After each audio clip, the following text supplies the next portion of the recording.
Good morning sir. Record. അയ്യോ ഇങ്ങ് തന്നോളൂ. ഒരുപാട് പേര് ചേർന്ന് ഇത് കൃതിയല്ലേ? ഈശ്വര, എന്താണിത്? ഇതിലൊന്നുമില്ലല്ലോ. ക്ലാസ്സിലും വരില്ല. എക്സാം എഴുതണ്ട. എത്ര കഷ്ടപ്പെട്ട് എഴുതിയാന്നറിയോ? ഇവിടെ നിന്ന് ചാടണ്ട.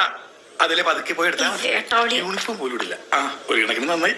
ആ കോഴി സോമനന്റെ റെക്കോർഡ് എടുത്ത് പറഞ്ഞു പറയാ പരീക്ഷ എഴുതിക്കില്ല. നമ്മുടെ അടുത്ത് ഇങ്ങനെയൊക്കെ ആയിരുന്നു. കുറച്ച് സ്നേഹം കൊടുത്തപ്പോ സൈനൊക്കെ തന്നെ വന്നു. സ്നേഹോ? ആ കോഴി സോമന് കുറച്ച് അരിയിട്ട് കൊടുത്ത കോഴി പിന്നെ എന്തും ചെയ്യും. ഈ കോഴിനെ വറക്കും.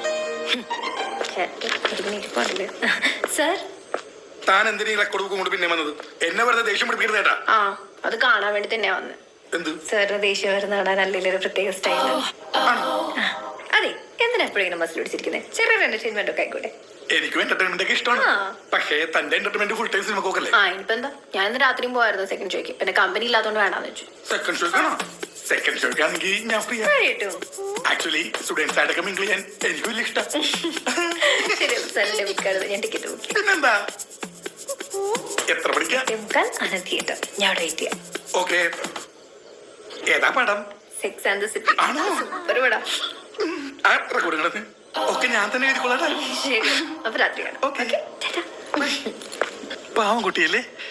Sex and the city.